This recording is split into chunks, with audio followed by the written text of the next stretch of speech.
minutinho, só esperando dar, apesar que já deu 8 horas.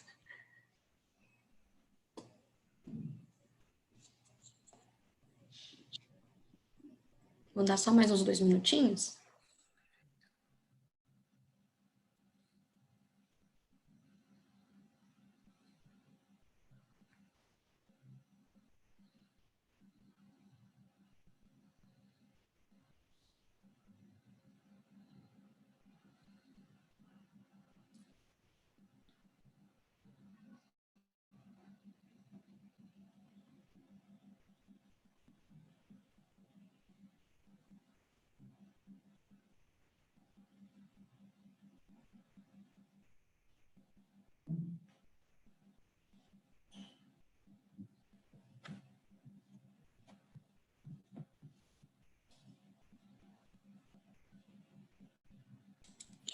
Bom, olá, boa noite. Gostaria de agradecer imensamente a presença de todos.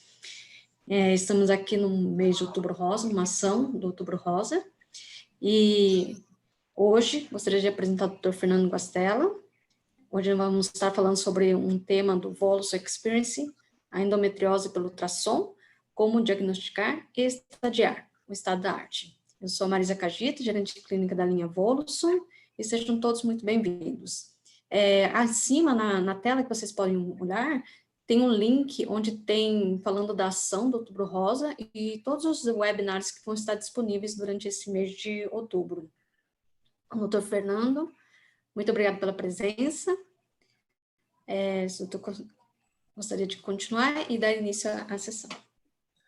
Tá bom, gente. Boa noite a todos. Queria agradecer inicialmente a Marisa pelo convite e a GE por estarem proporcionando bastante tempo para a gente conversar sobre um assunto extremamente relevante, né, que faz parte aí do dia a dia das mulheres, que é a endometriose, uma doença bastante prevalente, porque geralmente nos congressos, né, as aulas são curtas, tem 15 minutos, 20 minutos, no máximo aí meia hora.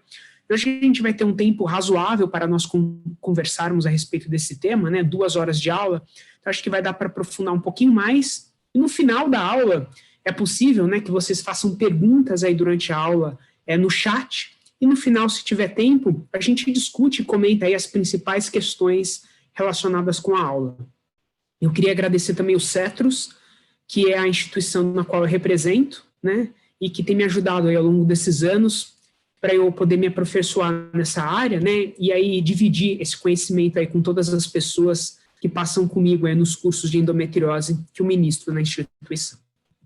Bem, então o título da minha palestra, né, como a Maria falou, endometriose pelo ultrassom, como diagnosticar e estadiar o estado da arte.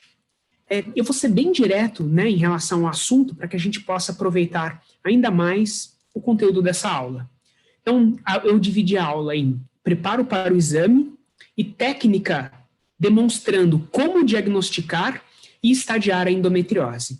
E para começar, é importante que a gente fale a respeito da diferença entre o diagnosticar e o estadiar. Então, a ultrassonografia transvaginal consegue, mesmo sem preparo intestinal, nos exames de rotina, diagnosticar a endometriose, especialmente nos locais mais comuns, como na doença retrocervical, nas lesões intestinais baixas, também na bexiga. Mas para o exame de estadiamento, é preciso que haja um protocolo bem definido, um médico adequadamente treinado e um tempo, né, suficiente para que se realize o exame, e o preparo intestinal ajuda na execução desse tipo de exame. Então, qual o preparo que nós utilizamos no dia a dia para diagnosticar e estadiar a endometriose? Bem, o preparo começa na véspera, com o uso de laxativo. A medicação de escolha, atualmente na minha clínica, é o Macrogol, que é um laxante osmótico. O nome comercial mais conhecido, né, é o Movimlax, e eu recomendo que a pessoa utilize, né, 5 envelopes às 8 horas da manhã, na véspera do exame, dissolvidos em 600 ml de água, e depois, novamente, mais 5 envelopes de água, envelopes do Macrogol, dissolvidos em mais 600 ml de água. Eu já usei durante muito tempo o Bizacodil no preparo intestinal, que é o Ducolax, nome comercial mais conhecido, mas já faz alguns anos que a minha preferência tem sido esse laxante osmótico, o Macrogol, devido à menor incidência de efeitos colaterais, especialmente relacionados como, por exemplo, a cólica abdominal. Bem, no dia do exame, eu recomendo o jejum de pelo menos 4 horas. A ideia do jejum não é porque a gente precisa avaliar a vesícula ou pâncreas, nada disso, mas é que é para impedir o reflexo gastrocólico, já que a gente precisa, né? A gente precisa da ampola retal vazia, então a ideia do jejum é para a pessoa não ter o reflexo gastrocólico e facilitar em que o reto sigmoide esteja vazio no começo do exame. E a parte mais importante do preparo intestinal, sem dúvida alguma, é o enema que precisa ser realizado, né, em até 1 hora antes do exame. Minha preferência é o fosfenema, ele vem 130 ml de solução, e imediatamente antes do exame, né, a minha técnica de enfermagem aplica, aí a paciente evacua e na sequência eu começo o exame.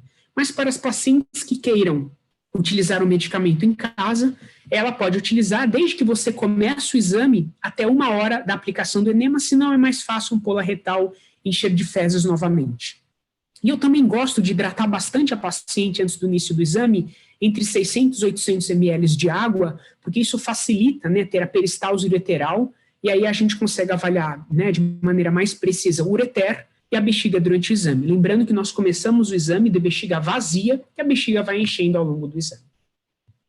Bem, esse é o protocolo que eu utilizo no meu dia a dia para avaliação da endometriose. É o protocolo que eu venho ensinando ao longo de todos esses anos nos cetros, que começa com a avaliação do septo retovaginal e do reto sigmoide 3 vezes, justamente para não passar nenhuma lesão intestinal, especialmente se você estiver começando a fazer esse exame. Avaliação da região retrocervical em 3 etapas, que é a retrocervical central, lateral e avaliação pelo fundo de saco, a gente vai ver isso de maneira detalhada. Avaliação do útero, dos ovários, né, pesquisa de aderência, avaliação de áreas dolorosas, é onde a gente faz a medida do útero, dos ovários e a pesquisa de mobilidade. Avaliação da região anexial direita pela via transvaginal, então a gente procura o seco, o apêndice e o íleo pela via transvaginal. Depois a avaliação do compartimento anterior, quando a bexiga estiver mais repleta, né? Então é o recesso vesículo-uterino, os ligamentos redondos, a bexiga, né, e os ureteres. Por fim, né, a gente pode colocar gel de ultrassom dentro da vagina para avaliar a vagina. Eu não faço isso mais de rotina, apenas quando eu desconfio de lesões retrovaginais, ou seja, aquelas retrocervicais baixas ou da vagina. Mas se você estiver começando a fazer esse exame, eu recomendo que você faça isso em toda paciente. E depois, conforme você tiver mais experiência, talvez em algumas situações você não precise mais fazer o gel vaginal. E por fim, a avaliação abdominal do diafragma, parede abdominal, rins, seco, apêndice, íleo, sigmoide pela via abdominal e também a parede abdominal. Bem, então vamos começar pelo lugar mais prevalente, que é a avaliação da região retrocervical e dos ligamentos útero-sacros. 70% a 90% das vezes que a mulher tiver endometriose profunda, né, então os ligamentos útero-sacros e a região retrocervical vai ser acometida. E como é que a gente faz a avaliação da região retrocervical, né? Então, se o útero for antevertido, como nesse caso, o transdutor é posicionado aqui no fórnice vaginal anterior, porque aí a gente tem uma reflexão, né, num ângulo muito adequado, né, de 90 graus aqui da região retrocervical. Aí alguns ajustes nos equipamentos precisam ser realizados para otimizar a visão da região retrocervical. E aí, então é o seguinte, se o seu equipamento tiver harmônica, ligue a harmônica, às vezes isso faz uma diferença fundamental na qualidade da imagem, notadamente se você precisa, né, de pouca penetração. Então, para estruturas próximas ao transdutor, que você precisa de contraste e resolução, a harmônica faz uma diferença muito significativa. A frequência do transdutor deve ser o mais alto possível e o foco bem próximo do transdutor endocavitário, porque a gente está procurando, na verdade, estruturas pequenas e próximas ao transdutor. Regule o dynamic range para você ter mais contraste, né? Então é importante, né, que este limite do colo, onde está a minha seta, né, que é o peritônio, o limite do colo da região retrocervical, tem um contraste bastante significativo com as estruturas adjacentes e com o próprio colo uterino. Né? Então esse é um corte transverso do colo, esta é a região retrocervical, e veja a qualidade, né, do contraste de imagem que eu tenho quando eu faço uma boa regulagem do meu equipamento. E por que isso? Porque o limite do colo, que é o peritônio da região retrocervical, ele é branco. E o colo, ele é hipoecogênico. E qual o aspecto da endometriose na região retrocervical? É um tecido com mesma ecogenicidade do que o colo, ou seja, isoecoico em relação ao colo, ou ainda hipoecogênico. E ele faz um contraste muito grande com essa estrutura hiperecogênico, o que facilita o diagnóstico, né, se você tiver aí com equipamento de alta resolução. Bem, então aqui no centro, né, a região retrocervical, e aqui mais lateralmente, é onde se inserem os ligamentos uterossacros. Mas veja, o diagnóstico da endometriose não é um ponto específico em um corte transverso da região retrocervical, mas toda a região posterior ao colo uterino. E é por isso que é importante que se faça, né, um movimento de varredura no colo, levantando e abaixando o braço, né, e aí você faz a varredura de toda a região retrocervical. Esse é um vídeo normal, mostrando que o peritônio, né, permanece ecogênico durante toda a varredura. E a varredura da região retrocervical, ela pode ser dividida em 4 etapas, né, de acordo com a localização da lesão. Existe a região da inserção dos ligamentos uterossacros no útero, essa região é conhecida pelo cirurgião como toros uterinos. Existe a região retrocervical mais baixa, onde a vagina se insere no colo, isso também pode ser chamado de retrovaginal. Existe a região do fundo de saco e a região mais lateral, que é a região dos ligamentos uterossacros, que também pode ser chamada de região paracervical. Então, aqui é um exemplo da região retrocervical mais alta. Essa aqui é a vagina, né? Então, aqui é a inserção da vagina no colo uterino, aqui seria a região retrovaginal, aqui é a região retrocervical mais alta, que é a região do tórax uterinos. E como é que a gente faz as 3 varreduras para o diagnóstico da região retrocervical? Então, se vocês puderem, na verdade, entender um único slide como o mais importante, que isso você pode usar em todos os seus exames do dia a dia, é esse vídeo que eu vou passar para vocês. Então, esse é um corte da região retrocervical, essa região retrocervical alta, região retrocervical baixa, né? Então, alta, espaço retrovaginal, lateralizo o colo do útero, e olha a amplitude de peritônio que eu ganho para fazer essa varredura da região paracervical direita. Faço a mesma coisa do lado esquerdo, olha a amplitude de peritônio que eu ganho desse lado, levanto e abaixo o braço. E, por fim, eu faço um corte longitudinal, coloco o transdutor em fundo de saco, e agora eu estava estudando muito bem esse peritônio, e pelo fundo de saco eu continuo estudando bem esse peritônio, e toda a reflexão aqui, ó, do fundo de saco. Então eu pego o retrovaginal, né, retrovaginal, e também eu pego todo o peritônio aqui do fundo de saco, que seria aqui o espaço retovaginal, e daqui para cima, né, seria a região do septo retovaginal. E com isso, as varreduras se complementam, avaliando todo o peritônio da região retrocervical. Bem, aqui é um exemplo de endometriose, colo uterino, e aqui você tem, né, a imagem clássica da endometriose, que é um tecido hipoecogênico, irregular, e nesse caso, localizado na região retrocervical. Um outro exemplo de endometriose, né, e isso é muito comum, né, então aqui no caso você tem a região do fundo de saco, o colo uterino, a lesão é principalmente central e mais lateral, aqui é uma lesão de endometriose no intestino. É importante esse contraste, porque a lesão intestinal é acentuadamente hipoecogênica e a retrocervical ela é hipoecóica. E reparem depois no eixo longitudinal, novamente, né, como a lesão intestinal gruda firmemente aqui na região retrocervical. Vou passar mais uma vez o vídeo, né, ó, quando eu empurro, tá grudado, lesão central e lesão lateral esquerda, além de uma lesão intestinal. Bom, novamente, né, um corte transverso do colo uterino, peritônio normal. E aqui, tudo bem, tem um endometrioma aqui, mas a lesão não é central no peritônio, a lesão é mais lateral. A gente pode chamar essa lesão aqui de útero-sacro direito ou ainda lesão da região paracervical direita. Mais um outro vídeo, né, mostrando uma endometriose, principalmente aqui, né, lateral direita. Então, é um tecido hipoecóico irregular, aqui é alça intestinal normal. Eu descrevo tecido hipoecóico irregular localizado na região paracervical direita, mas a lesão também vem até aqui, né, o centro, então é paracervical e retrocervical, mas principalmente mais lateral do que central. Vou passar vários vídeos, porque eu acho que isso ajuda, né, o cérebro de todos aí a ir entendendo a doença. Então aqui no centro não tem nada, mas eu venho aqui para a região do ligamento uterossacro, né, e eu percebo uma lesão aqui agora à esquerda. Né? Então, uma endometriose no ligamento uterossacro esquerdo ou na região paracervical esquerda. E todas as lesões de endometriose, elas devem ser medidas em 3 eixos diferentes, tá? Então, viu a lesão num eixo, ela tem que existir no outro, sempre meça nos 3 eixos. Bom, Fernando, você explicou bastante no útero antevertido e no retrovertido. Bem, no útero retrovertido, né, a região retrocervical fica aqui. E o peritônio aqui tem que ficar branco durante toda a varredura. É muito comum esse ângulo bem agudo aqui, né? E se tiver algum tecido hipoecogênico nesta região, que é o útero retrovertido, nós estaremos diante de uma endometriose retrocervical no útero retrovertido.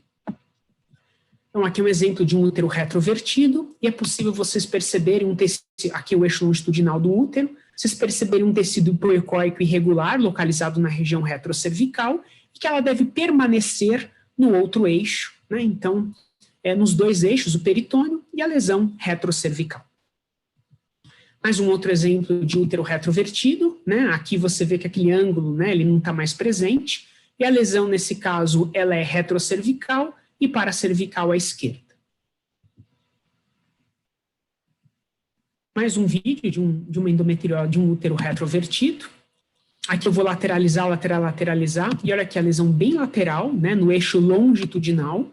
Aí eu faço o corte transverso, aqui eu já localizo o ovário, a doença principalmente lateral esquerda, mas veja, a doença também existe no centro, né, e o conceito, né, de endometriose profundo clássico da literatura é quando você tem uma invasão a partir da superfície do peritônio maior do que 5 milímetros, ou quando acomete órgãos profundos como o intestino, a bexiga ou a musculatura da vagina.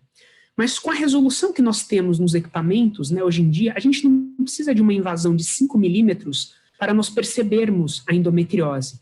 Então, se vocês repararem aqui no peritônio, né, isso aqui tem 2 milímetros de altura, né?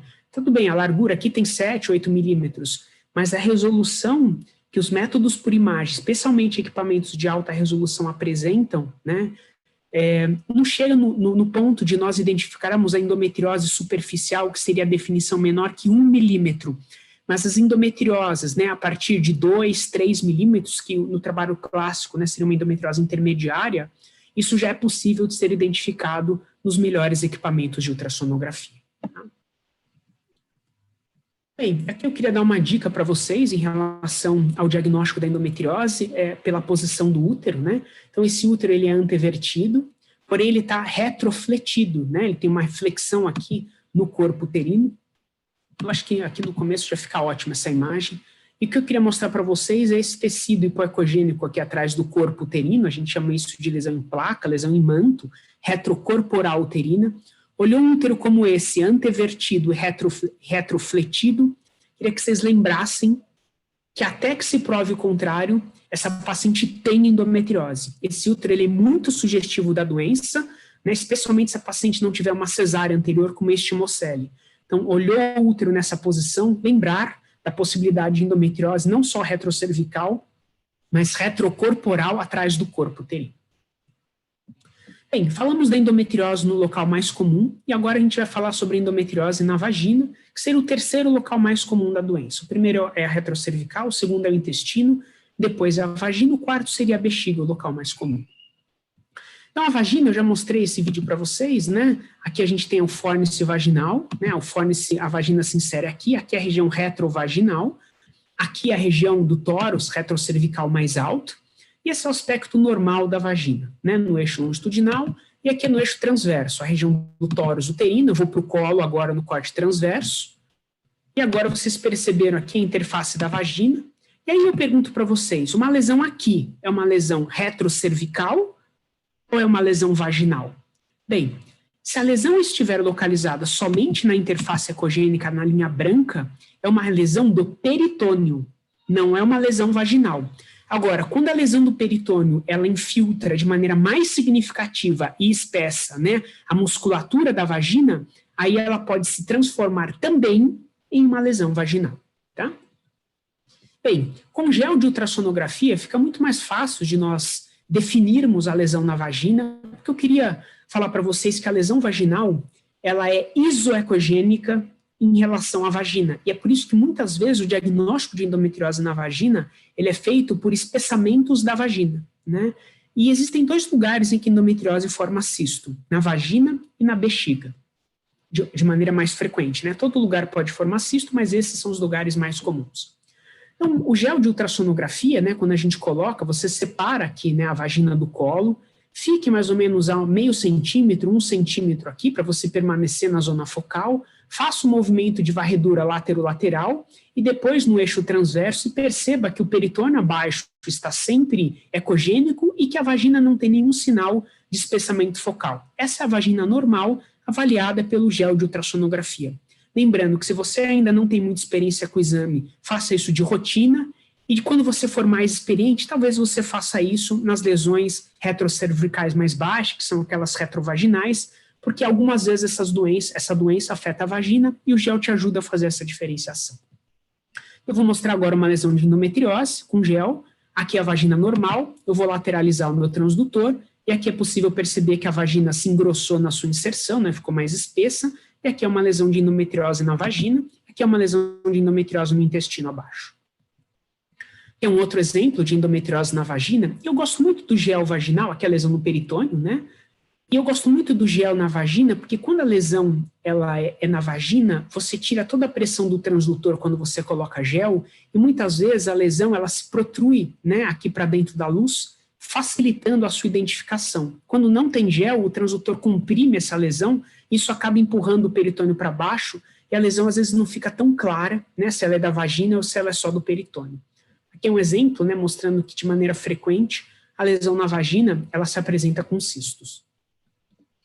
Eu já mostrei esse vídeo para vocês, né, e eu queria que vocês pensassem, será que essa paciente tem endometriose somente retrocervical, ou será que essa lesão também acomete a vagina? Né? Aqui no eixo longitudinal, e agora eu vou fazer o corte transverso e é possível perceber a lesão no peritônio. Veja, a lesão, ela encosta na vagina, né? Ela está no peritônio, mas ela encosta na vagina, então ela também é retrovaginal.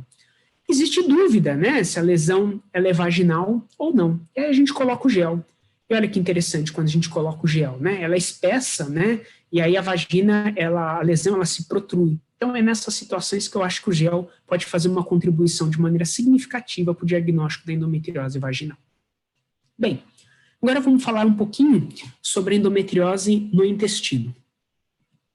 E para isso, nós precisamos recordar as camadas intestinais. E de fora para dentro, as camadas do intestino são a serosa. Aí nós temos duas camadas que são hipoecogênicas na ultrassonografia, que são as camadas musculares, aqui assinalado em vermelho claro, vermelho escuro. Então, as duas camadas juntas medem, no máximo, 3 milímetros. A externa é a longitudinal, né, a mais interna é a circular. Abaixo desta camada hipoecogênica, nós temos a submucosa, que é hiperecogênica na ultrassonografia. A muscular da mucosa e a mucosa. Poxa, Fernando, dá para ver tudo isso no ultrassom? Bem, depende do equipamento que você tem, né? Mas se você tiver um equipamento de alta resolução, então é possível sim, né? Nós identificarmos aqui a muscular externa, a muscular interna, a submucosa, a muscular da mucosa e a mucosa. E essas duas camadas juntas aqui, ó, a muscular e a submucosa, juntas, representam a assinatura ultrassonográfica do tubo digestivo. O esôfago é assim, o estômago, o delgado, o apêndice, né, o reto sigmoide. O que muda, né, vão ser a espessura da alça como um todo. Né, mas essas duas camadinhas juntas aqui fazem a gente reconhecer, né, essa estrutura como sendo o tubo digestivo. Só para recapitular, né, essas duas camadas juntas é que devem medir no máximo 3 milímetros, porque a partir disso será dado o diagnóstico de endometriose intestinal. Se a doença estiver somente na serosa e não espessar a musculatura, é uma aderência ou é uma endometriose superficial. A endometriose profunda no intestino é o acometimento de pelo menos a musculatura.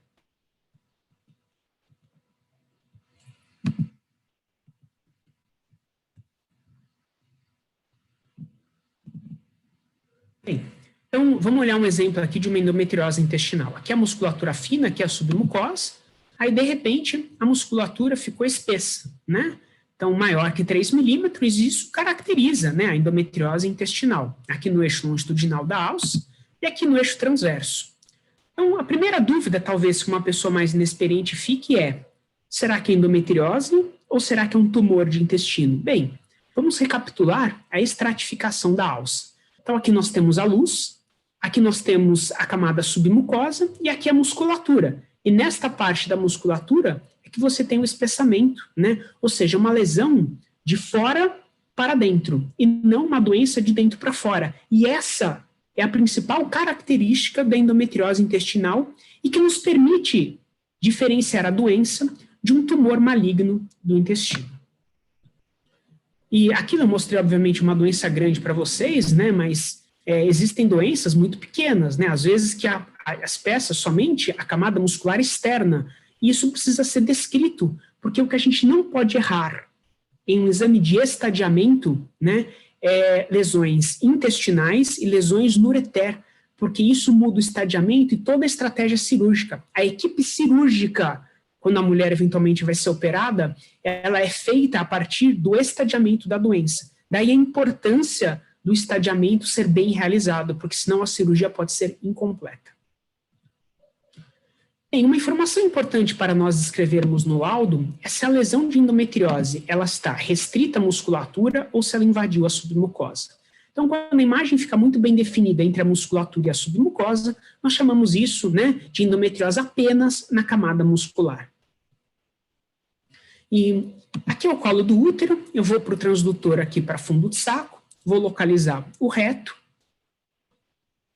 aqui a musculatura, aqui a submucosa, vou seguir um pouquinho o intestino, encontrei uma outra lesão, e aí pergunto, né, será que essa lesão está restrita à camada muscular ou em alguns pontos aqui ela invade a submucosa, né? Então, toda vez que a gente perceber esses triângulos aqui, esse limite mal definido entre a submucosa e a muscular, é porque a doença, além de acometer a camada muscular, ela pega pontos de submucosa.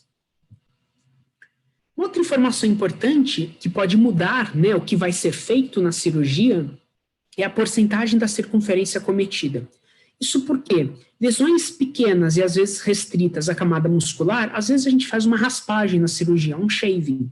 Lesões mais profundas, com até 3 centímetros e que acometem até 30% da circunferência, é possível que o tratamento seja um disco.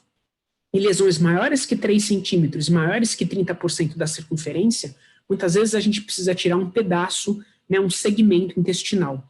Então, informar no laudo as 3 medidas da doença e a porcentagem da circunferência acometida é algo muito importante. A circunferência da alça tem aproximadamente 5 centímetros, né? Então, nesse caso aqui, nessa alça, tinha 4,7. Então, 4,7 representa 100% da circunferência. Esse diâmetro transverso da doença media, estou arredondando aqui, 1,4 centímetros. Fazendo uma regra de 3, né, a porcentagem da circunferência acometida nesse caso é 30%. Então, se vocês não conseguirem um corte transverso muito bem definido da alça, utilizem, né, para fazer a regra de 3, 5 centímetros, que é o diâmetro médio da maior parte dos segmentos do reto e do sigmoide. E toda lesão intestinal, ela deve ser medida em 3 planos, e coloque de maneira detalhada no laudo o que é comprimento longitudinal, que é a altura e qual o diâmetro transverso. É muito comum que as lesões intestinais, né, elas algumas vezes são mais umbilicadas. Então, em vez de nós fazermos um diâmetro retilíneo para o comprimento da doença, eu acho que é muito mais interessante nós fazermos, né, uma linha tracejada passando entre a submucosa e a muscular, né, então essa doença mede 2,4 centímetros no eixo longitudinal, ela tem uma altura de 4,8 milímetros e no eixo transverso 12 milímetros, o que daria aproximadamente 24, 25% de circunferência acometida. Por exemplo, né, como é que a gente vai fazer o comprimento longitudinal dessa lesão? Né? Eu não posso simplesmente medir aqui, né? Então, a lesão acometeu toda esse comprimento da alça. Por isso que eu acho que é importante, em todas as doenças, a gente fazer esse tipo de avaliação. Do ponto de vista técnico na cirurgia, quanto mais baixa é a lesão, ou seja, mais perto da borda anal, mais difícil é a abordagem cirúrgica. Então, uma informação muito importante para ser descrita nos laudos de ultrassonografia é a distância da borda anal. Então, um radiologista, né, do Brasil, né, chamado Manuel Orlando, fez uma publicação muito relevante, né, em 2010, na qual ele colocou que na maior parte das pacientes, né, a reflexão do peritônio dista aproximadamente 7 centímetros da borda anal. Isso tornou-se muito conhecido entre os ginecologistas, né, E por que isso é importante? Porque quando a gente descreve que uma doença está a 8, 9, 10 centímetros da borda anal, significa que a doença ela é intraperitoneal. Então, se aqui é 7 centímetros, né, aqui seria 8 centímetros, está 1 centímetro acima, né, da reflexão do peritônio. Só para nós lembrarmos da divisão do intestino. Os 3, 4 centímetros aqui do intestino é o canal anal. E aqui nessa primeira curvatura, né, a transição do canal anal para o reto. Então, existe uma parte do reto que ela é extraperitoneal e existe uma parte do reto que é intraperitoneal. O reto termina em torno de 15 centímetros da borda anal. Entre 15 e 18 centímetros, a gente chama de reto sigmoide. E a partir de 18 centímetros é que está o sigmoide. Então, mais uma vez, recapitulando. Se eu descrever uma lesão a 6, 5 centímetros, estou me referindo com uma lesão que começa no reto extraperitoneal. Se eu falo que a doença começa a 7 centímetros, seria na transição, né, do extra para o intraperitoneal. E lesões acima de 7 centímetros, 8, 9, 10 centímetros, seria o reto já intraperitoneal. Uma das maneiras de nós identificarmos, né, os 7 centímetros da borda anal é quando a gente está com o transdutor aqui apoiado no colo uterino, no caso no útero antevertido, e aqui é o orifício externo do colo. Se você fizer uma linha aqui passando pelo orifício externo do colo, esta parte do intestino está na reflexão do peritônio. Portanto, lesões aqui são lesões intraperitoneais e lesões nesta camada, nessa parte do intestino seriam lesões extraperitoneais. Quando tem um pouquinho de líquido, né, ajuda a ver a reflexão do peritônio, né? Então, recapitulando, né, uma linha aqui, você está no fundo de saco, aqui começa, né, o reto extraperitoneal e daqui para cá o reto intraperitoneal. Isso te ajuda a localizar a doença. Então, por exemplo, a gente tem o intestino aqui e a gente tem a alça fina e aqui a alça ficou grossa. Então, se a gente fizer uma linha aqui e entender que aqui é 7 centímetros e daqui até aqui tem 2 centímetros, eu vou escrever no meu laudo que a doença começa a 9 centímetros da borda anal. Lembra a posição desse útero, antevertido, retrofletido? Olha a lesão de endometriose aqui, né? Então, aqui tem uma lesão intestinal, se aqui é 7 centímetros e a lesão dista 4 centímetros, daqui até aqui, significa que essa doença começa a 11 centímetros da borda anal.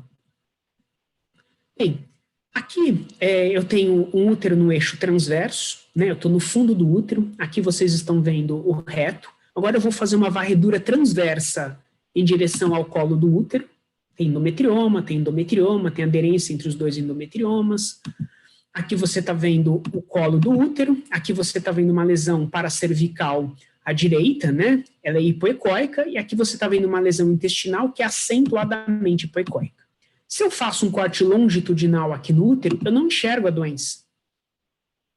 E aí, como é que eu vou fazer para calcular a distância da borda anal, né? Se eu só consigo fazer o cálculo, né? Se eu colocar o útero na tela, né?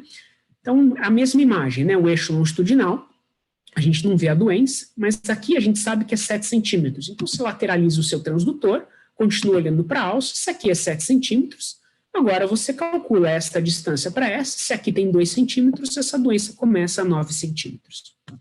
Eu sempre falo, né, que o que a gente não pode errar nas lesões extraperitoneais. Então, se você ficou na dúvida, poxa, Fernando, eu não sei se começa a 7 ou se começa a 6, sempre escreve o mais baixo, né, porque errar para menos, né, a lesão está 7, você escreveu a 6, ele já vai se preparar para uma, você descreveu 6, né, a lesão a 7, a pessoa já se preparou para uma cirurgia tecnicamente mais difícil, né. Agora, você descreveu que está 8, 9 centímetros, e a doença é retroperitoneal, extraperitoneal, não vai ser bom, né, porque tem ginecologista ou tem cirurgião que não está capacitado, né, para abordar doenças extraperitoneais, especialmente a 5, 4 centímetros da borda anal, e nessa situação, a paciente tem risco até de sair da cirurgia com uma colostomia. Então, definir a distância da borda anal é algo muito importante. Quanto maior a distância, né, da doença para dentro do peritônio, menor é a importância de você ser tão preciso assim nessa definição. Então, Fernando, mas tá 12 ou tá 14? Não faz muita diferença do ponto de vista da cirurgia, tá 12 ou tá 14. O que não pode errar é a lesão tá 8 centímetros, você escreveu que tá 15, né? Então, esse tipo de erro é mais grotesco, mas com experiência você vai ter pouca dúvida em relação a isso. E lesões muito distantes da reflexão do peritônio, então lesões no sigmoide, você precisa descrever, né, mais que 15 ou mais que 18. E por que isso? Porque quando se usa, às vezes, um grampeador, né, lesões muito distantes do transdutor, às vezes não conseguem ser tratadas porque o grampeador não chega até lá em cima. Então, se a lesão está 20 e poucos centímetros, a nossa precisão para definir isso é baixa. Então, você pode escrever no laudo, de maneira bem tranquila, uma lesão, por exemplo, que dista mais do que 18 centímetros da borda anal. Bem, depois de um tempo, né, as pessoas vão confiar nos seus laudos e você vai acabar fazendo já pós-operatório. Então, eu quis trazer um exemplo aqui do que é o pós-operatório quando se usa um grampeador. Então, aqui a musculatura da alça está normal, aqui está normal, e essa estrutura hiperecogênica aqui é a marca que fica do grampeador na alça. E eu trouxe um vídeo para que vocês possam identificar isso. A musculatura da alça está aqui, e aqui você tem um grampeador, né? Se você reparar, isso fica, os grampos, né? Isso fica 360 na alça, e eu costumo escrever no meu laudo, anastomose intestinal, identificada de aspecto ecográfico normal, distando tantos centímetros da borda anal. E aqui é um câncer de intestino, né? A musculatura, a submucosa. Se vocês forem reparar, o espessamento na parede da alça, ele começa na luz, né? E é o que vai diferenciar isso da endometriose, que começaria de fora para dentro. Então, aqui é o nódulo, né? Que pegou agora toda a espessura da alça. E esse é o diagnóstico diferencial principal aí quando a gente está pensando em lesão de endometriose. É muito menos comum, né, do que a endometriose quando a gente, né, está lidando com um público jovem que tem queixa aí de cólica e está investigando infertilidade. Aqui é a mesma doença, né, lembrando que a alça intestinal com tumor, ela costuma ser bem vascularizado, e as lesões de endometriose, na maior parte das vezes, né, elas são pouco vascularizadas. A alça, obviamente, ela é vascularizada. Muito bem. Então, a gente falou sobre os 3 lugares mais prevalentes da endometriose, a região retrocervical, a vagina e o intestino, e agora a gente vai falar sobre a avaliação do septo retovaginal. A doença do septo, de maneira verdadeira, né, ela é pouco comum. O septo retovaginal, ele se localiza no terço médio da vagina. Esse espacinho aqui atrás do peritônio, né, já na parte extraperitoneal, não é o septo retovaginal. Esse espacinho aqui é chamado de espaço retovaginal e na metade da vagina é que se localiza o septo retovaginal. E não confunda bloqueio de fundo de saco, quando, por exemplo, uma lesão de intestino gruda atrás do colo, com doença do septo retovaginal. Se é uma alça de reto intraperitoneal que gruda atrás do colo, essa é uma doença dentro do peritônio. Isso é um bloqueio de fundo de saco, porque a pessoa na cirurgia, né, quando ela começa a cirurgia, ela não tem acesso ao fundo de saco. Mas isso não é uma doença do septo retovaginal. A doença é rara do septo retovaginal. Essa aqui é uma figurinha do IDEA, né? O IDEA é um grupo internacional que tentou padronizar o exame de ultrassom para endometriose. Foi publicado em 2016. Eu achei uma iniciativa bastante adequada, notadamente no que diz respeito, né, a alguma parte de nomenclatura, mas eu acho que é muito menos do que nós temos feito de maneira rotineira nos grandes centros que fazem o diagnóstico e estadiamento da endometriose. Eu acho que o Brasil é um país privilegiado, né? Nós temos muitos dos melhores ultrassonografistas para endometriose, desde as primeiras publicações. Eu acho que o método tem ganhado bastante destaque nas principais capitais e cidades do país, né? E eu acho que o que a gente tem feito, né, com as pessoas que já estão treinadas, está muito melhor do que esse protocolo do IDEA, tá? Mas eu acho que vale a pena a leitura do IDEA, depois para comparar com os principais protocolos utilizados nas diferentes instituições, incluindo esse que eu estou passando para vocês, vocês vão perceber que o que a gente faz é muito apropriado, né? Mas aqui é interessante porque ele coloca o septo retovaginal, né, aqui a reflexão do fundo de saco, um pouquinho abaixo da reflexão do fundo de saco é que você tem o septo verdadeiro. Bem, vamos entender o septo retovaginal aqui na ultrassonografia. Então, eu pus uma paciente aqui que tem um pouquinho de líquido no fundo de saco. Então, aqui é a dobra do peritônio, eu estou tirando o transdutor, né, fui para metade da vagina. Então, o que nós estamos vendo aqui? A vagina, que é essa estrutura, esta linha ecogênica, que é o septo retovaginal verdadeiro, e aqui a musculatura do reto extraperitoneal. E agora eu vou colocar o meu transdutor, e vocês vão perceber nitidamente a transição entre o septo retovaginal e o espaço retovaginal, que é a gordura que fica atrás do peritônio. Então, vamos reparar aqui, quando eu coloco o transdutor. vagina, septo retovaginal, olha que interessante, aqui acabou o septo. Todo esse espaço aqui, ó, porque aqui é o fundo de saco, aqui já é extraperitoneal, mas esse aqui não é o septo verdadeiro, esse aqui é o espaço retovaginal, que é o terço proximal da vagina. E aqui, quando essa gordurinha desaparece, é que começa o septo retovaginal verdadeiro. Espero ter sido claro com essa explicação. Bem, então como é que a gente começa o exame? A gente começa o exame apoiando o transdutor, né, no introito vaginal. Se você levantar bem o seu braço e deixar o transdutor no eixo longitudinal, vocês vão ver o canal anal. E no início do canal anal é possível perceber um espessamento da musculatura. Lembrando que isso aqui, que fica 2,5 centímetros mais ou menos da borda anal, não é lesão de endometriose. Esse é o esfíncter, tá? Então não confundam isso com lesão de endometriose. A partir dessa angulação de 80 a 90 graus é que começa o reto extraperitoneal. Então, aqui o septo retovaginal verdadeiro, né? Vagina, septo retovaginal, musculatura do reto extraperitoneal. E eu vou começar o exame aqui, ó. Uretra, levantei o braço, né? O canal anal ficou para cá, aqui a musculatura, aqui a submucosa. Eu vou de um lado para o outro, né? Basculando aqui o septo retovaginal. Se tiver doença aqui, a gente já vai descrever. De um lado para o outro, de um lado para o outro, acabou. Ops. Vou voltar de novo aqui, ó. Perto de onde a gente estava aqui, ó. Septo retovaginal, septo retovaginal. Aqui acabou o septo retovaginal, começa o espaço retovaginal. Aqui termina, né, o reto extraperitoneal, então aqui é extra e aqui é intraperitoneal. E já que eu estou com o transdutor em fundo de saco, eu continuo fazendo a varredura no intestino 3 vezes para não deixar passar a lesão intestinal. Então esse é o começo do exame.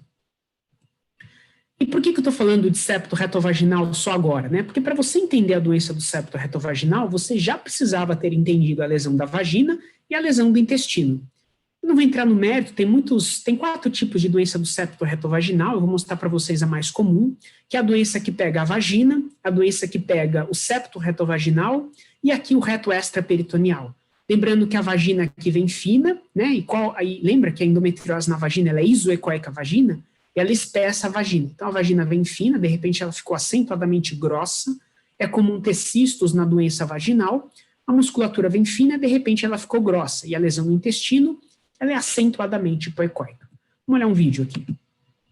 Então, vagina, septo retovaginal, aqui é o fundo de saco, né? Eu nem cheguei com o transdutor em fundo de saco, eu já percebo o intestino, né? É bem espesso e a vagina bem espessa, né? Então, como eu estou na metade da vagina, essa doença começa na região extraperitoneal.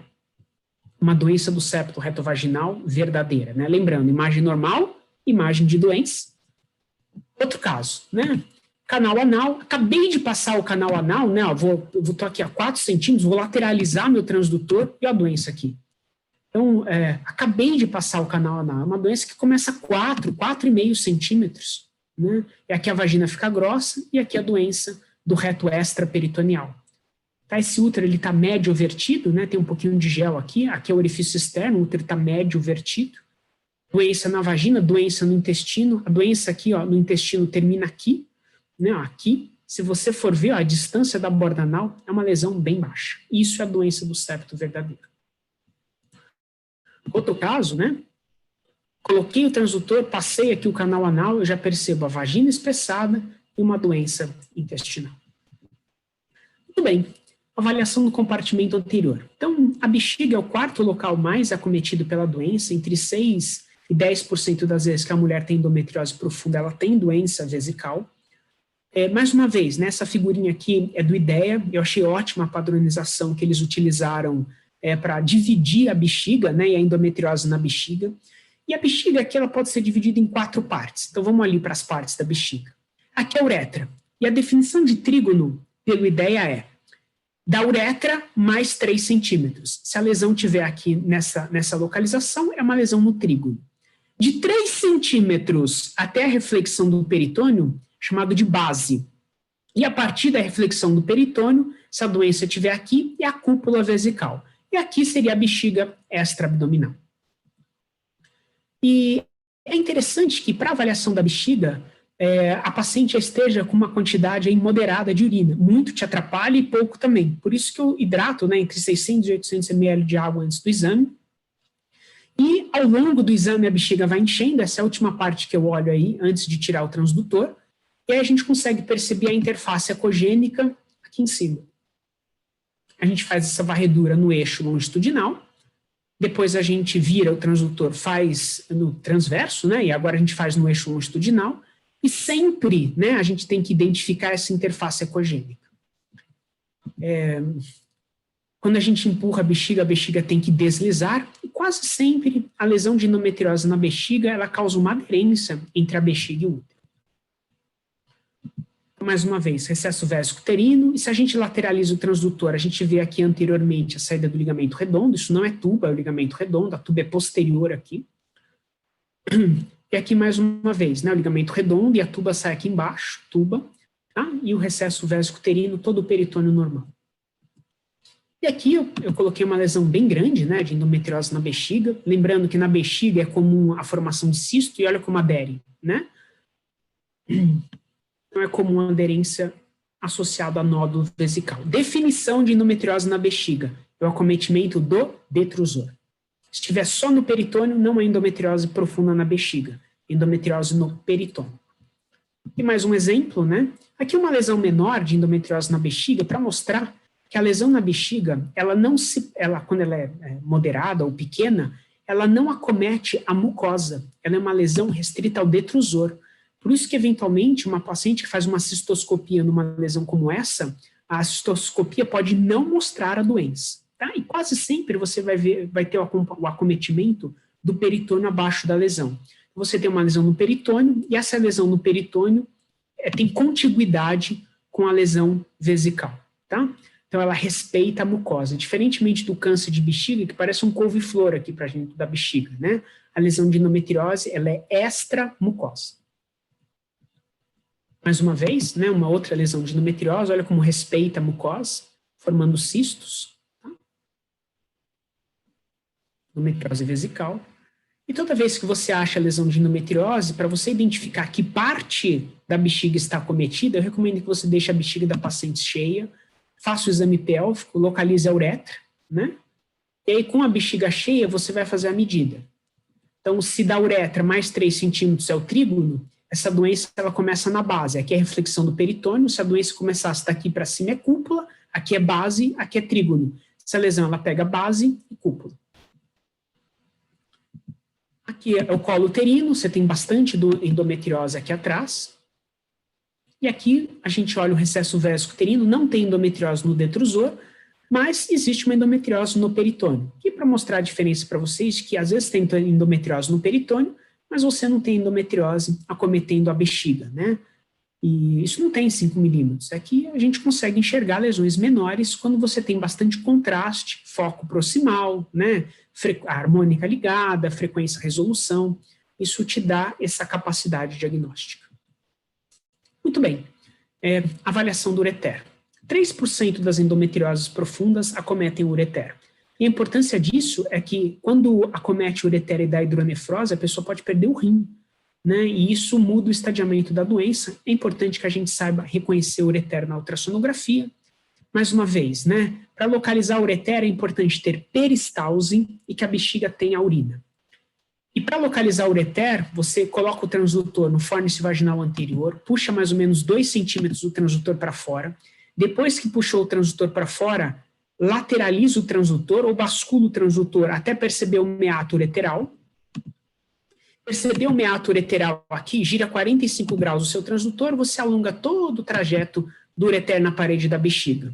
E agora, se você girar 90 graus a sua mão, né, você tem o ureter no eixo transverso, que é essa bolinha aqui, ó. E aí fica fácil você seguir essa bolinha na pelve, né? E aí você sabe que essa estrutura aqui é o ureter. Aqui seria o ponto crítico, né? Porque as endometrioses aqui muito extensas do ponto de vista lateral podem chegar aqui até o ureter. Dá para encontrar no eixo longitudinal e no eixo transverso. Eu acho essa forma a forma mais fácil. Vou mostrar alguns vídeos de endometriose no ureter. Então, aqui é o colo uterino, aqui é uma lesão de endometriose, a lesão de endometriose vem até aqui embaixo, então é uma lesão paracervical extensa, né? Aqui você está vendo o ureter, então a importância da pessoa beber água aqui, né? Facilita você identificar aqui a peristalse agora. Você vê, esta lesão, né, ela encosta no ureter, mas o ureter não estava, né, dilatado do ponto de vista distal. E é desta forma que eu descrevo no laudo. A endometriose chega até o ureter e não determina dilatação do mesmo. Se ela chegasse próxima do ureter, eu colocaria a lesão chega próxima ao ureter, distando 2, 3, 4 milímetros, eu dou a distância da lesão até o ureter.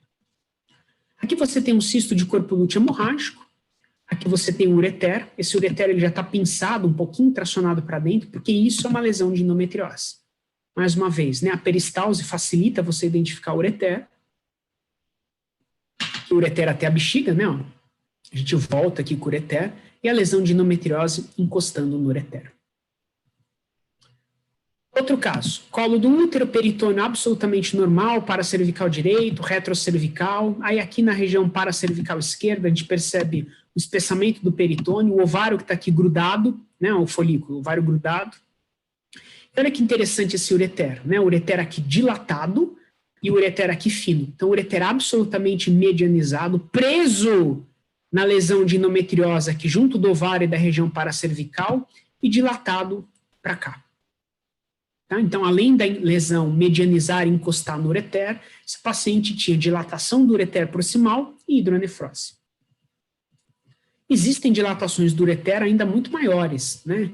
Então, aqui você tem um ureter muito dilatado, né? Você está vendo a peristalse do ureter. Esse ureter ele faz uma volta aqui, né? Uma volta até ele chegar até a bexiga, né? Então, a partir do momento que ele encontra a lesão, ele fica muito medianizado, né? Muito angulado.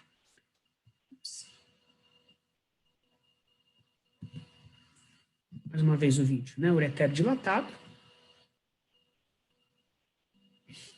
A lesão de endometriose, ele medianiza o ureter, e é por isso que ele ficou dilatado do ponto de vista proximal. Aqui é a mesma imagem vista pela via pélvica. Aqui uma lesão de endometriose intestinal. Esse é o ureter. A peristalse, né? É conforme eu caminho aqui para a pelve. Primeiro dá para ver o ureter bem dilatado. Esse caminho, né, o ureter, ele medianiza nessa doença. E, obviamente, que essa paciente tinha hidronefrose. E é por isso que eu acho que o rim tem que fazer parte do exame de endometriose, porque se você não viu a lesão de endometriose na pelve, mas percebeu a hidronefrose, você volta para a pelve para tentar localizar a doença. Bem, das lesões intestinais, cerca de 85% das lesões elas se encontram no reto e no sigmoide, principalmente no reto, mas cerca de 15% das lesões elas se encontram na fossa ilíaca direita, 4% no seco, 5% no delgado, especialmente o ilho terminal, cerca de 6% no apêndice. É importante que a gente faça a avaliação da fossa ilíaca direita, tanto por baixo, né, pela via transvaginal, quanto pela via pélvica. E eu vou começar pela via transvaginal. Então, é igual procurar a gestação ectópica, só que você não está procurando tuba, você vai procurar o apêndice, o ilho, né, e o seco pela via transvaginal. Então, esse aqui é o ovário, e aí você tem que procurar o apêndice na região anexial direita. Algumas vezes o apêndice e o seco, eles podem ter uma localização bem baixa, outras vezes muito alta no abdômen. E quando o seco e o apêndice ele fica muito baixo, ele é fácil de ser encontrado pela via transvaginal e difícil pela via abdominal, né? Então é por isso que eu acho que a avaliação tem que ser tanto abdominal quanto transvaginal. Eu mostrei o apêndice, esse aqui é um corpo lúteo hemorrágico, e aqui é um exemplo de alças de ilho, que é reto, né? E aqui você tem alças de ilho pela via transvaginal, musculatura e submucosa mais fininha, com bastante peristalse. Aqui é um exemplo de endometriose no apêndice, né? Esse é o apêndice pela via transvaginal. Vou seguir o apêndice. E aqui uma lesão no terço distal do apêndice, na ponta do apêndice. A lesão na ponta do apêndice, ela faz o apêndice como se tivesse um cajado, né? Por isso que eu faço um corte aqui e aqui, eu vejo duas vezes o apêndice, porque aqui no meio é o espessamento da musculatura. Lembrando que o lugar mais comum de acometimento do apêndice é na ponta dele. Aqui é uma lesão no seco pela via transvaginal, e a partir dessa lesão a gente localiza o apêndice, né? Por quê? Porque você acha que esse seco é fácil de ser visto pela via transabdominal? Não é, né? Ele está mergulhado na pelve, ele está praticamente encostando no transdutor, então ele é fácil de ser visto por baixo e difícil de ser visto pela via abdominal. Vamos seguir esse caso aqui. eu estou avaliando o reto, né? Então, ó, muscular, submucosa, eu vou seguir o intestino. Vamos ver quantas lesões essa paciente tem. Essa é a primeira.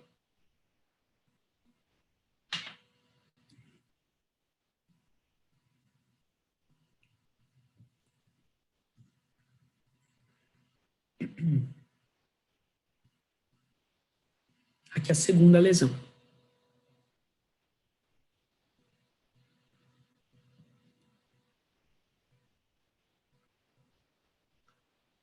Aqui passou o ovário, né, com corpo lúteo hemorrágico. Então, agora eu estou em um corte transverso, né, eu estou aqui na fossa ilíaca esquerda, aqui é o vaso ilíaco, esse aqui é o sigmoide, aqui é o útero, e agora eu vou para o lado direito. Aqui a gente achou o corpo lúteo hemorrágico de novo. E aqui a gente percebe uma alça, né, que eu não havia seguido até então, e que tem uma lesão de endometriose. Então, é uma lesão, como está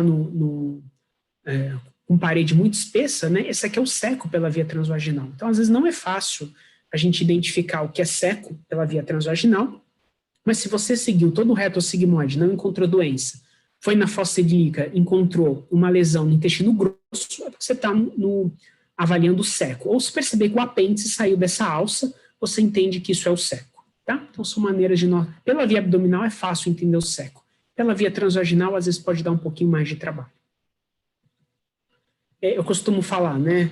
Quando você fez o diagnóstico de uma lesão intestinal, é importante você procurar a segunda, né? E aí você fez o diagnóstico da segunda, o risco que essa paciente tem de ter uma lesão no seco, no apêndice, no ilho, é ainda maior. Não é comum lesões isoladas no seco, apêndice e ilho. Então, diante de uma ou duas lesões intestinal, procure com muita atenção doença na fossa ilíaca direita. Bem, depois de fazer a avaliação pela via transvaginal, a gente faz a avaliação da fossa ilíaca direita pela via abdominal. Então, aqui eu estou com um transdutor linear, localizado no flanco hipocôndrio direito, no eixo longitudinal. Eu localizei o cólon ascendente e eu estou na linha axilar anterior. E agora eu vou descer, né, em direção à fossa ilíaca direita, então muscular submucosa. Por quê? Porque quando essa alça intestinal acabar, né, como ela acabou de acabar, a gente está no seco. Né? Então, agora eu estou no eixo longitudinal, com o transdutor linear, localizado na fossa ilíaca direita. E agora eu vou fazer esse movimento de um lado para o outro com o transdutor, varrendo o limite inferior do seco. Então, eu entendo que o seco não tem doença, e se o apêndice tiver um trajeto inferomedial, aí você vai conseguir localizar o apêndice. Lembrando que esse tipo de apêndice é que tem mais chance de ter a doença, não é o apêndice retrocecal. Porque esse apêndice aqui, ele fica em contato com o sangue menstrual na pelve, e por isso ele tem mais chance de ter doença, né? Especialmente na ponta, né? Porque é a ponta que fica mais em contato com o sangue menstrual lá dentro da pelve. Aqui é o ilho, né? Aqui é o seco, vou mostrar uma lesão de apêndice pela via abdominal. É um apêndice normal, e na ponta do apêndice, você vai ver a lesão típica encajado, né? Então, essa é a lesão típica do apêndice. Nesse caso, eu não tinha visto a lesão pela via transvaginal, mas encontrei pela via abdominal. Às vezes a lesão está na base do apêndice, né? Eu também não tinha visto isso pela via transvaginal, mas localizei a doença pela via transabdominal. Lembrando que o diagnóstico diferencial das lesões de endometriose no apêndice é com tumor carcinoide. E essa é uma das indicações eventualmente cirúrgicas para endometriose, mesmo em pacientes, às vezes, que não têm sintoma, como, por exemplo, também a endometriose no ureter, quando determina hidronefrose, porque às vezes a paciente vai perder a função do rim, então às vezes se opera a paciente mesmo sem dor nessas situações. Poxa, Fernando, mas você só mostrou caso fácil, hein? Paciente mais magrinha, né? O caso fácil, ele acaba se tornando mais didático. Nem sempre eu consigo encontrar o apêndice nas minhas pacientes, mesmo procurando pela via transvaginal e pela via abdominal, mas o seco nós conseguimos encontrar sempre. Nas pacientes que não têm, né, um biotipo mais favorável, às vezes você não precisa usar o transdutor linear. Faça a avaliação da fossa ilíaca direita com um transdutor convexo, porque lesões no seco vão ser visíveis com o convexo, ou ainda, utilize o transdutor endocavitário no abdômen. Então, olha o que eu vou fazer agora. A paciente, ela tem um biotipo mais desfavorável, então eu coloquei o transdutor endocavitário, né, aqui em hipocôndrio, flanco direito, localizei o cólon ascendente, vou levar o meu transdutor em direção à fossa ilíaca direita, então desci meu transdutor, olha o seco, né, eu entendi, aqui é o psoas, aqui é a parede abdominal, esse é o seco, agora eu vou fazer o movimento de varredura laterolateral, e a lesão de endometriose no seco, né? Aqui você tem muscular submucosa e aqui atrás é a musculatura, e essa é a lesão típica de endometriose no seco, né? Lesão no seco, frequentemente, ela é inferior ou posterior, tá? Então, sempre de maneira rotineira, estadia a doença, siga um protocolo completo, e mesmo em pacientes com biotipo mais desfavorável, mude o transdutor e avalie a fossa ilíaca direita. A gente não falou de endometriose ovariana, né, porque tem muita coisa para falar a respeito de endometriose, mas aqui é um endometrioma, né. Eu queria destacar as 4 características principais dos endometriomas, né. Então, o paciente tem que estar na menacme, para a gente pensar em endometriose ovariana, que são os endometriomas. O conteúdo do cisto tem que ser do tipo vidro fosco. É possível que o endometrioma tenha septações, desde que tenha até 4 loculações, e é possível que o endometrioma tenha papila, né, que é a definição pelo IOTA, é uma estrutura que tem altura maior ou igual a 3 milímetros, que se projeta para a cavidade de um cisto a partir de sua parede ou de um septo. E para a gente considerar um endometrioma com papila, né, como ainda sendo endometrioma, é importante que você teste o Doppler em todas as papilas. Então, diminui o PRF entre 0,3 e 0,6, aumente o ganho, e se não tiver vascularização, continue pensando em endometrioma, se a paciente estiver na menacme e o cisto for do conteúdo do tipo vidro fosco. Mas se a papila for vascularizada, então aí existe cerca de 50% de chance de não se tratar de um endometrioma. Alguns endometriomas podem malignizar, e o carcinoma mais comum de surgir dentro dos endometriomas é o carcinoma de células claras e o carcinoma endometrioide. E o Doppler nas papilas é a principal característica que permite a diferenciação de um endometrioma com papila de um endometrioma com malignização. E a endometriose ovariana, ele é marcador de doença profunda, né? Então, viu endometriose no ovário, você não fez diagnóstico de endometriose, você começou a fazer. Então, procura de maneira aí sistemática na região retrocervical, no intestino, na bexiga. Mas é muito comum que durante a cirurgia a gente encontre endometriose no peritônio ali do ovário, né? E então, olha que interessante, eu empurro aqui o ovário, né? O ovário estava no seu lugar habitual aqui, mas aqui no limite do ovário, olha essa estrutura aqui invadindo o peritônio. A gente chama isso de fosseta ovárica, né? Então, é por isso que a endometriose, às vezes você vê um ovário preso, né? Presta mais atenção aqui no peritônio, no qual o ovário repousa, porque às vezes você vai começar a diagnosticar já essa endometriose aí na fosseta ovárica. É uma dica aí também, porque isso é pouco comum de ser relatado, né? Especialmente se a pessoa não faz muita endometriose, mas acho que vocês vendo imagem, vendo vídeos, treinando o olho, facilita a identificação desse tipo de doença. Bom, em relação à endometriose no diafragma, cerca de 0,5% das pacientes com endometriose profunda que são operadas têm endometriose no diafragma.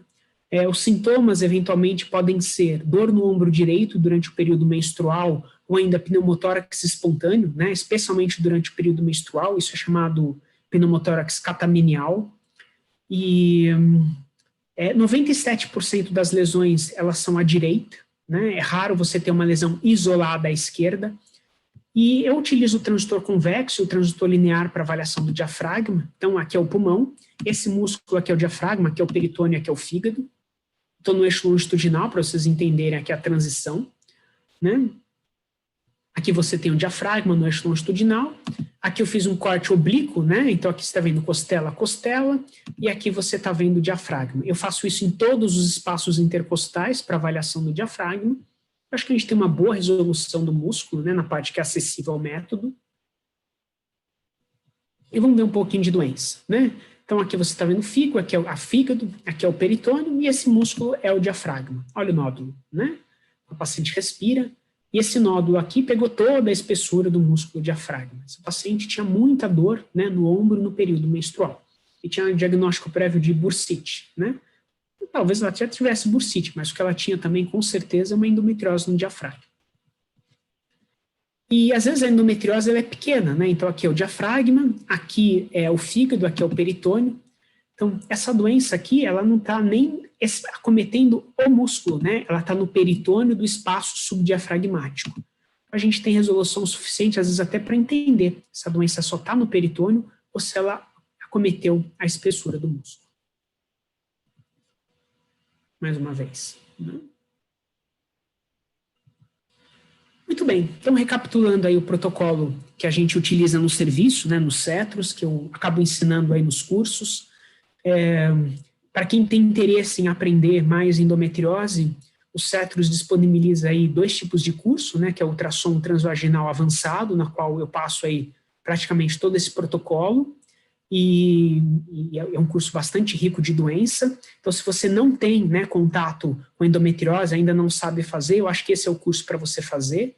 E se você já tem muita experiência com endometriose, respira endometriose, mas quer aprender ainda mais, quer reciclar, ou quer ver aí um outro serviço, como que isso funciona, aí eu recomendo que você faça o curso transvaginal avançado extensivo, na qual eu faço muita correlação aí com a parte cirúrgica, né? A gente aprofunda de maneira extensiva todos os locais acometidos por endometriose, tá? Com muito vídeo, com muita imagem, acho que é um curso bastante rico, muita gente que tem muita vivência em endometriose.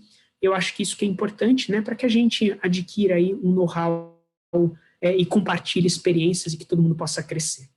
Então, recapitulando aí o protocolo, avaliação do septo retrovaginal e retossigmoide 3 vezes para não deixar passar doença no intestino, porque isso muda o estadiamento.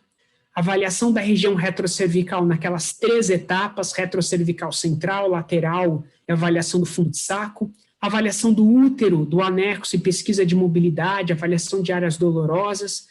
Eu utilizo e explico nos cursos a padronização do IOTA para massas anexiais, do IETA para avaliação do endométrio e do MUSA para a padronização do miométrio. Depois, avaliação da região anexial direita, seco, apêndice e ilho pela via transvaginal, avaliação do compartimento anterior, bexiga, ureter, ligamentos redondos, recesso vésico-uterino, avaliação do fórnice vaginal com gel de maneira sistemática, especialmente para você que está começando, né, até você se acostumar com a doença, depois, talvez em casos selecionados, depois avaliação abdominal, do diafragma, parede abdominal, rins, seco, apêndice, ilho e sigmoide pela via abdominal.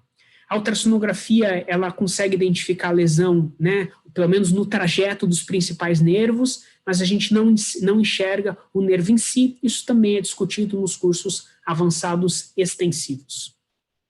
As principais mensagens que eu gostaria que vocês levassem desse nosso bate-papo, dessa nossa live, são: primeiro, a endometriose é uma doença prevalente, subdiagnosticada.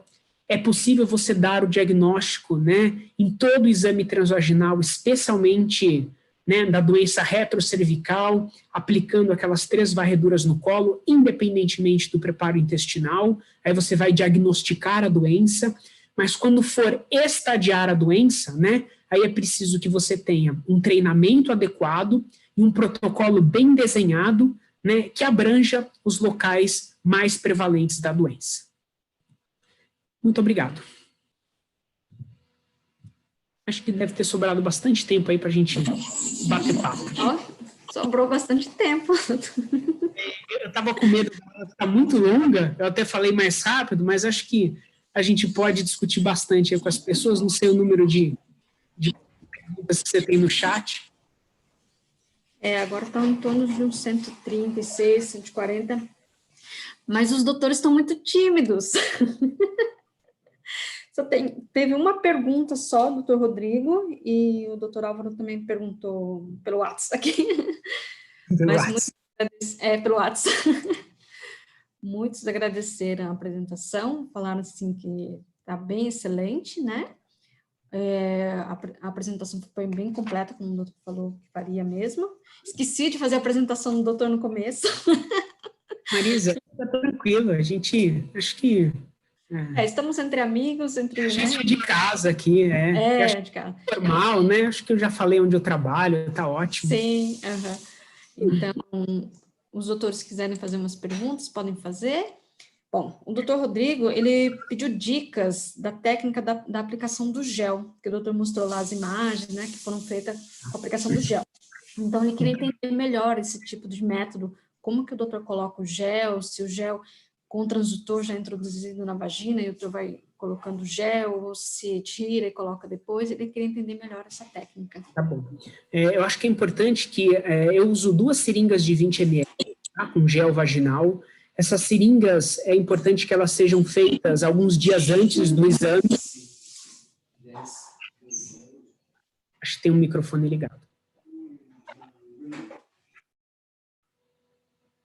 Acho que é importante que essas seringas sejam feitas alguns dias antes do exame. Então, a gente tira o êmbolo da seringa, coloca gel, eu esquento o gel antes de colocar na seringa, a gente preenche a seringa com gel sem o êmbolo. Aí a gente fica batendo a ponta da seringa na mesa para tirar todas as bolhas do gel, coloca o êmbolo novamente e guarda a seringa, né, com o êmbolo virado para cima, com a pontinha da seringa para baixo. E se você guardar a seringa de pé e bateu a seringa antes para tirar as bolhas, quando você for utilizar, você não vai ter nenhuma bolha no gel, e isso faz com que a imagem fique muito boa. Depois eu utilizo para colocar o gel dentro da vagina uma sonda de alívio grossa, né? Então, quanto mais grossa a sonda que você utilizar, menos força você vai fazer. Então, uma sonda de alívio 14, 16, pode usar até uma sonda retal se você quiser. E aí você preenche toda a sonda com gel antes de colocar na vagina, senão você tem um baita trabalho para tirar o gás, né, de dentro da seringa. Aí você põe um monte de gás, depois põe o gel. Então preenche, né, a sonda uretral com gel, e aí você coloca o gel dentro da vagina com essa sonda de alívio, coloca 20 ml de gel, desconecta a seringa, coloca mais gel, e aí na sequência, você volta a fazer o exame transvaginal. Existem 2 possibilidades para você colocar o gel. No começo do exame, né? E aí você já faz a avaliação do septo retovaginal com gel e da vagina, ou no final do exame. Eu prefiro no final do exame por 2 motivos diferentes. Primeiro, porque quando você coloca no começo do exame, e você vai ficar aí meia hora examinando essa paciente, você termina o exame, ela está muito suja, né? Ela está toda cheia de gel do lado de fora, sua maca suja, tudo isso. Então, a paciente não se sente bem, né? Ficando muito tempo aí suja, com gel espalhado por toda a vagina, aí pela vulva e pela mesa. E o outro motivo, na verdade, é porque, com a experiência que eu já tenho, eu não coloco gel de ultrassom em todo mundo. Então, a maior parte das pacientes, eu já não utilizo o gel, né, especialmente quando o exame é normal, e é por esse motivo que eu faço toda a avaliação transvaginal, e quando há necessidade, eu coloco o gel só no final. Espero ter respondido aí para você. Sim, obrigada. O doutor Álvaro, ele perguntou sobre a utilização do linear, né, que a gente viu que o doutor fez lá um exame com linear, e a gente percebeu que estava no preset de mama. Ele queria algumas dicas, assim, qual o melhor preset, qual o melhor ajuste, para o doutor, como a gente viu, de mama. Eu gosto do preset de mama, eu gosto do preset de tireoide, existe preset de bowel, né, de intestino, para você poder utilizar. Eu acho que é interessante você, às vezes, ligar a harmônica, por isso que, às vezes, te dá um contraste muito interessante para você ver o intestino. Agora, acho que mais importante do que o preset são os ajustes que você faz para aquela paciente, né? Então, fazer a adequação do foco, fazer a adequação da frequência, né? Para a profundidade que vai estar o seco, o apêndice e o ilho, tá? Mas talvez um preset bowel, eu acho que já é suficiente. E liga e desliga a harmônica, porque às vezes isso muda, né? Tem algumas pacientes que ficam melhor com a harmônica, outras ficam sem. Eu acho que é testar. Tá? Testar. E se a paciente é mais obesa, né, tire o transdutor linear e utilize o transdutor endocavitário, e se ela for mais obesa ainda, aí você usa o transdutor convexo. O doutor Antônio Barreto, ele gostaria de saber sobre os espaços pararetais, medial e lateral, como identificá-los e saber se eles são extra ou intraperitoneais. Quando você fala dos espaços pararetais de Okobayashi, né, ou de Latsuko, a gente está falando de coisas bem específicas aí para o cirurgião. Talvez não seja importante você que não trabalha, que não faz cirurgia, ficar escrevendo se é espaço medial ou lateral do espaço pararetal. Os nervos, né, do plexo hipogástrico, acho que é uma explicação maior, mas vamos lá. Existe o plexo hipogástrico superior, com os nervos hipogástricos, né? Esses nervos, eles têm um trajeto muito próximo aos ligamentos uterossacros, e aí na região próxima ali do fundo de saco, ele se junta com nervos que vêm de S2, S3 e S4, que são os nervos esplâncnicos. Então, a junção dos nervos esplâncnicos com os nervos hipogástricos, com os nervos hipogástricos, né, que vem do plexo hipogástrico superior, forma o plexo hipogástrico inferior. Então, isso fica, né, na região extraperitoneal, então existe o septo retovaginal. Se você lateralizar o seu transdutor no septo retovaginal, você chega no espaço pararretal. E é ali que fica o plexo hipogástrico inferior. E qual a importância disso? Se houver endometriose nesse local, e especialmente bilateral, e o cirurgião remover esse tipo de endometriose com os nervos, existe a possibilidade da pessoa ficar, né, com disfunção vesical permanente. Então, essa é a importância de nós escrevermos se a endometriose está ou não próxima do plexo hipogástrico superior, que fica nessa região do espaço pararretal. Então, extraperitoneal, lateralmente aí ao septo retovaginal. Acho que é uma boa dica, mas eu precisaria mostrar vários vídeos e casos para vocês. Isso eu acabo discutindo no curso do avançado extensivo, tá? Certo. Luciana Kirchner. Bexiga cheia antes do exame, depois esvazia e faz o restante ou no final?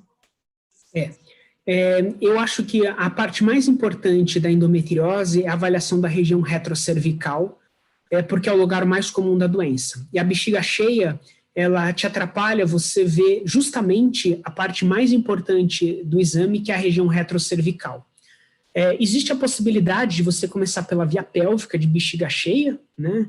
E depois você ir pela via transvaginal. Acontece que a bexiga muito cheia pela via pélvica, o suficiente para você bem ovário, ver bem útero e ovário, não é tão bom para você ver fossa ilíaca direita, seco apendicílio, porque você aperta a pessoa com muita vontade para ver seco apendicílio. E aí a bexiga está muito cheia.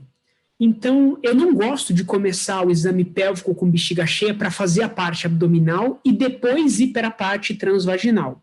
Eu gosto de começar com a bexiga vazia pela via transvaginal, a bexiga vai enchendo durante o exame, e depois, pela via abdominal, eu faço a fossa ilíaca direita. As lesões de endometriose, tem um trabalho com 198 casos de paciente com endometriose vesical. A cistoscopia viu 70% das lesões e a ultrassonografia transvaginal 100% das lesões.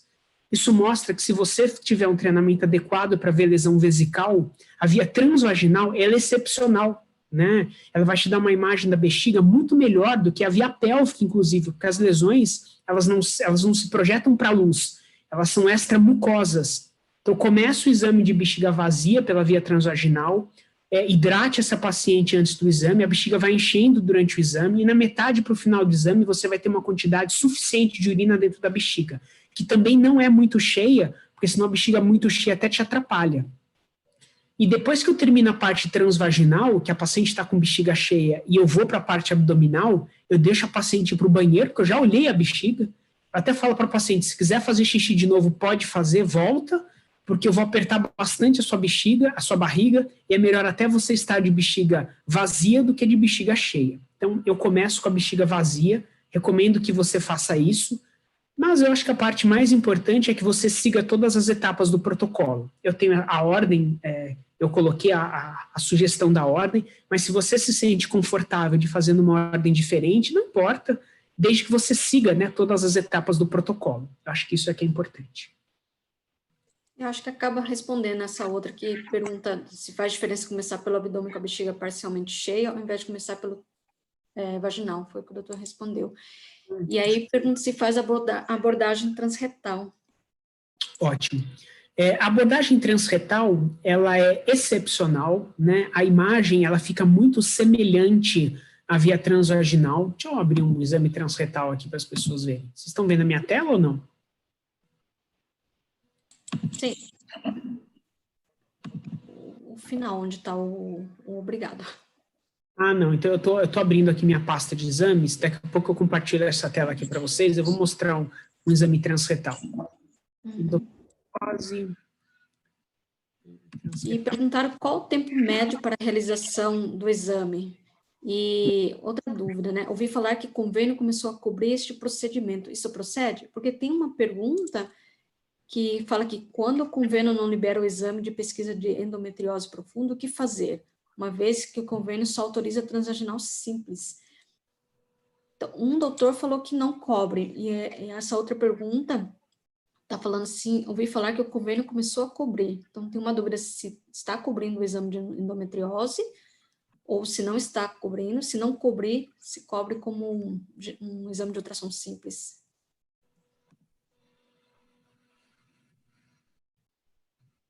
O que eu faço para stop share?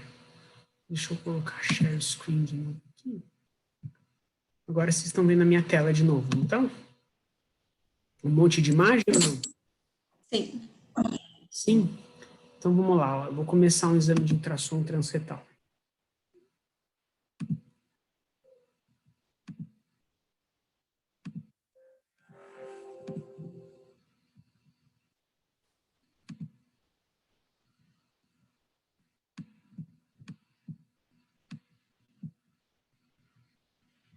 Então, olha que interessante, né? Então, eu estou pelo reto, né? Aqui você está vendo... Está aparecendo a tela com as imagenzinhas, mas não está rodando. Não está rodando.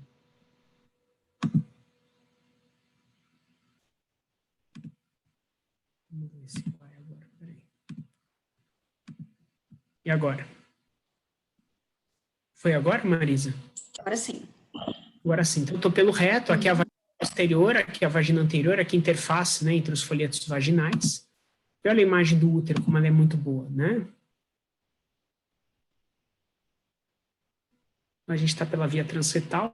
Vou abrir um outro vídeo aqui. Vocês nem vão entender que eu estou pelo reto agora, mas é a mesma paciente. Vocês estão vendo a minha tela ou não? Sim. Sim. Deixa eu...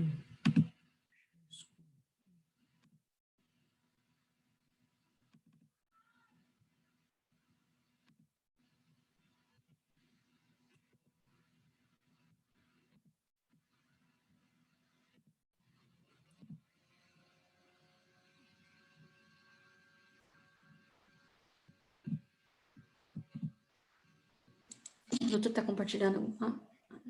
Tentando compartilhar aqui, Marisa. Peraí.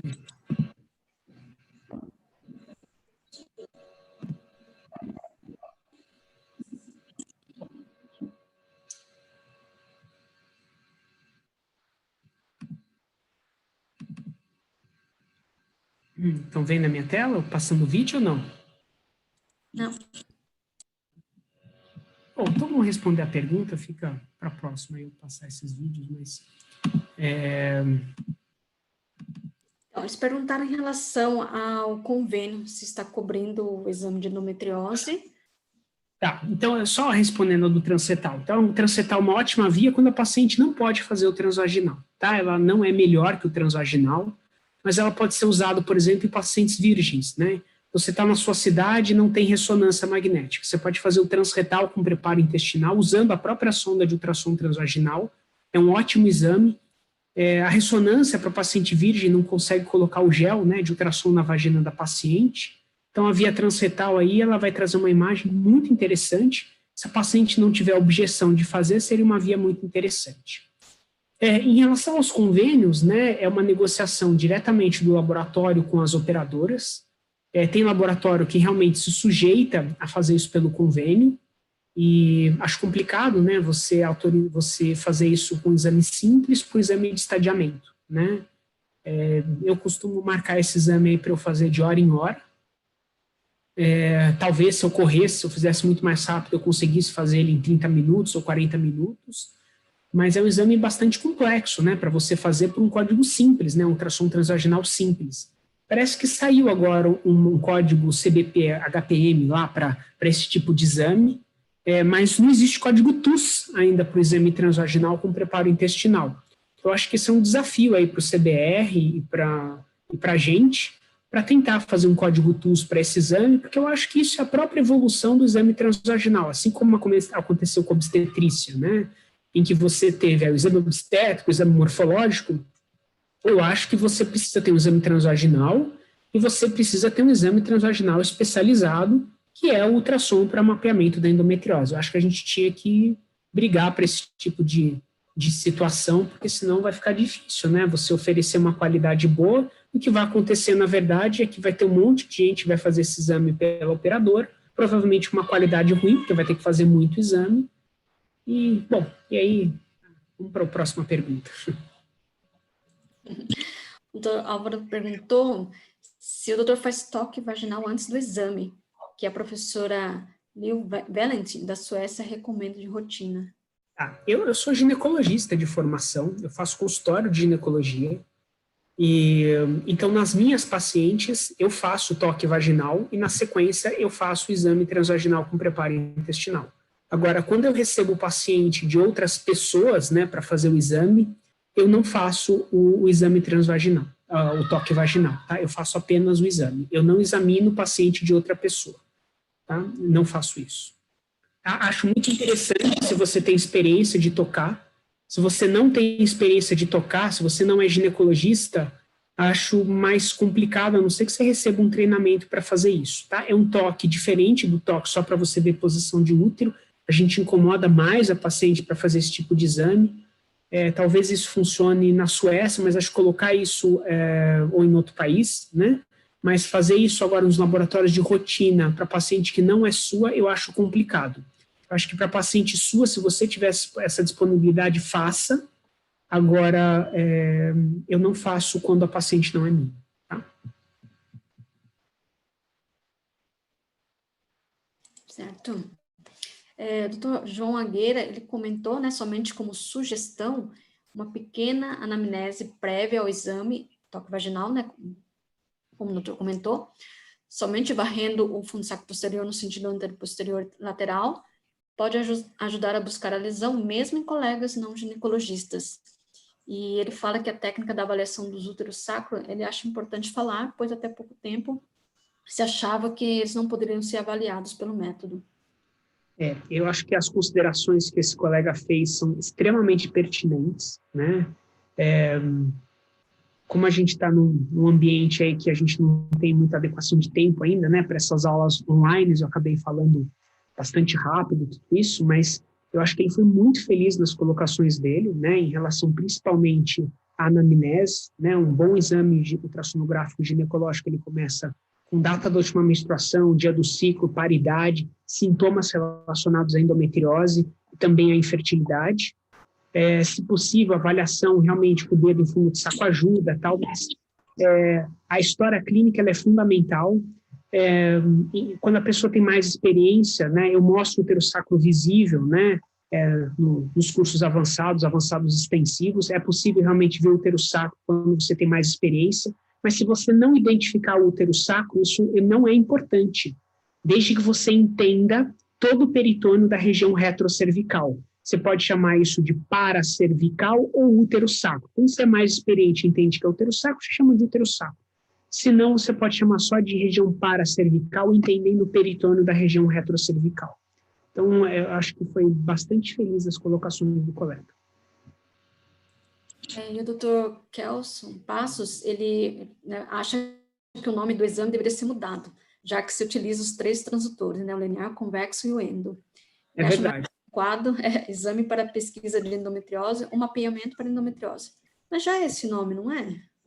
Na verdade, é o nome que é o marketing que a gente fala para fazer do exame, né? Não existe um nome, tem gente que usa vários nomes, ultrassonografia especializada, ultrassonografia para mapeamento de endometriose. O Dr. Kelso Passos, eu conheço muito bem ele, né? Um exímio cirurgião para endometriose, uma pessoa, na verdade, que eu convivi, tive a felicidade de conviver alguns encontros com eles aqui em São Paulo, e um excelente ultrassonografista para pesquisa de endometriose. E, Kelso, eu concordo bastante com você, um abraço aí para você.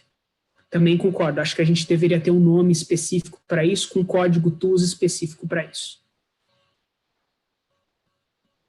Certo. A doutora Laura está perguntando em quais situações a ferramenta multidimensional do ultrassonografista é útil no diagnóstico de endometriose. Tá.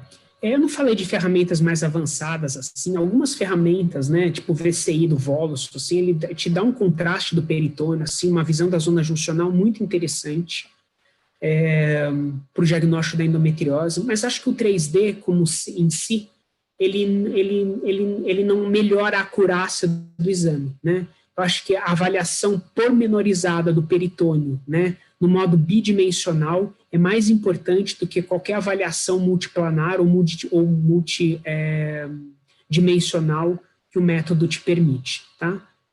Eu não acho que o 3D vai te dar mais acurácia diagnóstica, eu acho que ele vai te documentar muito melhor uma lesão, vai ser bastante esclarecedor ou trazer imagens muito bonitas a respeito daquilo que você está vendo, mas se você não viu aquilo no modo B e entendeu no modo B, talvez você não traga uma imagem 3D bonita daquilo que você já entendeu, né?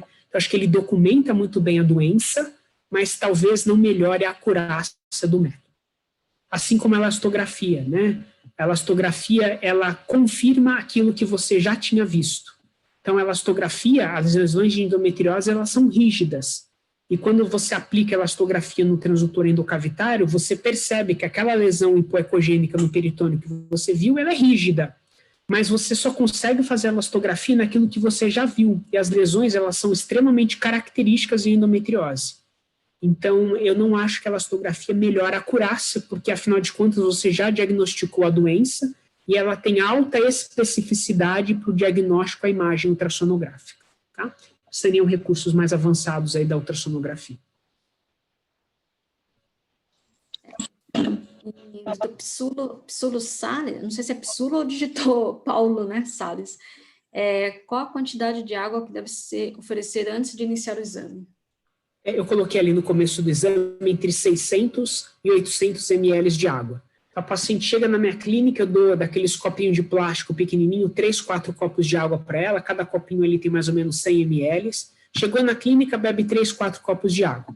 Aí ela abre a ficha, faz todo o preparo intestinal, antes de eu começar o exame, ela bebe mais 3, 4 copos de água, e aí faz xixi, evacua, e na sequência eu começo o exame. É assim que eu faço. Acho que uma outra dica importante é o seguinte: como na clínica, né, a pessoa vai aplicar o enema, na clínica, se você aplicar o enema e falar assim para a pessoa, olha, quando der vontade de evacuar, você vai no banheiro, pode ser que a paciente fique meia hora para fazer isso.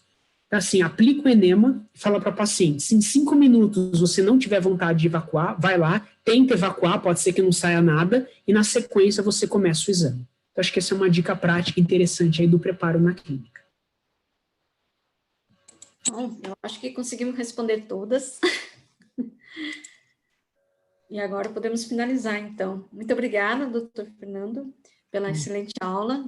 Tem várias felicitações, parabenizando a aula do doutor, falando de ser muito didático, muito completa, excelente aula.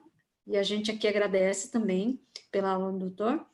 E agradecendo também a todos que estiveram presentes durante o evento e avisando que quem não pôde, né, ou perdeu, ou gostaria de revisar algum conteúdo, essa aula está sendo gravada, né, foi gravada, e ela estará disponível naquele link do Outubro Rosa e também no canal do YouTube do Dr. Fernando.